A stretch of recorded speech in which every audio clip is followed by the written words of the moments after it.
Joining us live from Cardiff for more on this is one of the authors of the study, Mark Tolman. Well, Mark, you've made a statement saying that the Indian government suppressed the truth about the superbug. On what basis did you make that statement? That statement mostly came from myself, and it's just simply from our experiences over the last few months, basically. So with our first paper, for example, we had a lot of Indian collaborators, and you'll notice that the second paper doesn't have any. And the reason for that is certainly, people have been encouraged not to work with us, basically. Mark, you've claimed that scientists were asked to be silent on this issue. Have you been in touch with any Indian scientists? What have they said for you to believe that they were under pressure? Well, I'd say they've certainly been encouraged not to do any further work in this area. But so much of the controversy has been really created over the superbug being named after Delhi.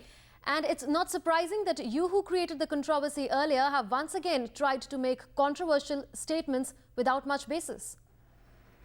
Yeah, certainly. It's not motivated against the Indian people or the Indian government in any way, shape or form.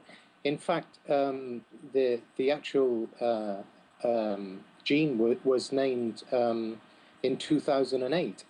And really only in 2010 was there concern over the naming, and that really because of our report in the Lancet Infectious Diseases.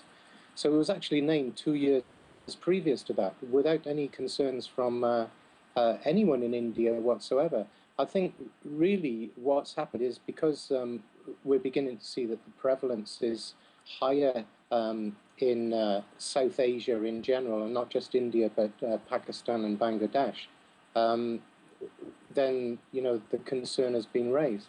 But I'd just like to say a couple of points. I mean, for example, if I were to travel to New Delhi, I'd want to be vaccinated against a disease called Japanese encephalitis. And, the Japanese aren't getting very upset about having a very particularly nasty viral disease being called out after the Japanese. And, this is true for many different diseases and organisms. And certainly New Delhi and India have not been singled out at all. In fact, if you have a look at the previous publications that we've made, for example, the first metallo-beta-lactamase, an enzyme of this type that we named, was discovered from the capital city of Brazil called Sao Paulo, and the enzyme was named Sao Paulo metallo-beta-lactamase, and since then we've actually named several, so there's no intent or design to defame whatsoever. Well, you've claimed, Mark, that scientists were threatened and abused by the Indian government. It is an outrageous claim. Why do you say that? Do you have any proof to support it?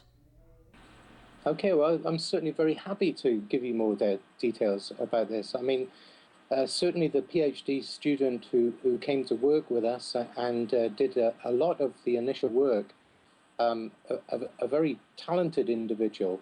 And I'd like to say that he actually sold some of his property to actually come and work with us. And we felt considerably humbled by his personal concerns and also his want to actually study in this area. And to this day, I believe he is still out of pocket after visiting with us, even though Professor Tim Walsh managed to get some finance to cover his flights and also his living expenses. Since then,